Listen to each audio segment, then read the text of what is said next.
We are shifting to a new apartment for a couple of days while we get ready to move to Toronto. This is the smallest apartment we've seen in all our travels, but it's only for a couple of days. So hopefully we should have enough stuff to do here and not go crazy before we move.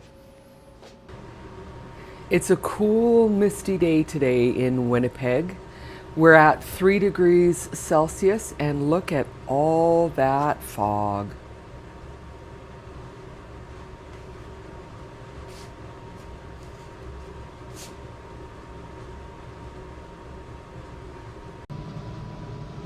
Day 2 in the tiniest apartment in Canada. The sunlight on the horizon looks really nice.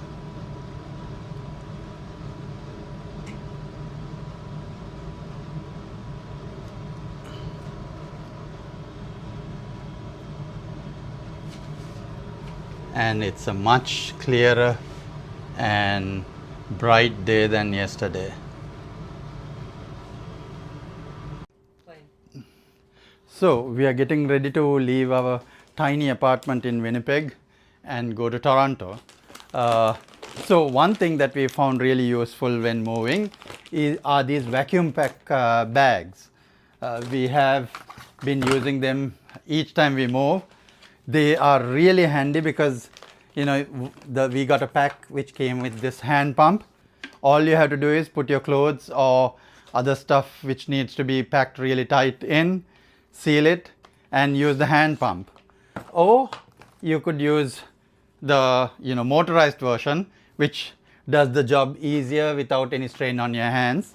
This is a 4-inch mattress pillow topper that we use, and it's kind of fairly heavy normally, but now it's down to a size where it will fit in a suitcase. And this is my trusty pillow that I can't do without, and it's as flat as not really a pancake, but close enough.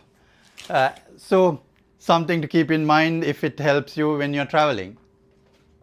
So we're at the Winnipeg Airport. We're flying to Toronto today, and because I'm disabled, I have to have a wheelchair and someone to push it for me. I can't walk the kind of distances that that is required in an airport. So I'm sitting down here with all of the luggage while Fahim goes to the airline, which is at the opposite end of the check-in counters, because that's where he has to go in order to get someone who can deal with the wheelchair for me. It sucks that things are not more organized, that there's not a better system in place. I mean, if I could walk that far, yeah, fine, but I can't, so instead. And the thing is, we went through the same thing when we flew out of Dubai in the United Arab Emirates, where I had to sit and wait somewhere while Fahim went and got someone to get the wheelchair for me. This seems to be a fairly standard practice from what I can tell. Anyway, I sit, I wait. So it didn't take long. I wasn't waiting long where I was sitting before we checked in. Fahim got someone to come and help. It was actually one of the check-in agents who came with a wheelchair and wheeled us through, got our luggage dealt with. And she wasn't the person responsible for pushing the wheelchair around. She just came over anyway, and then got someone else whose job it is to wheel people around. We got through security, and now we're waiting at the gate, and all told that was 15 minutes, maybe, not very long at all.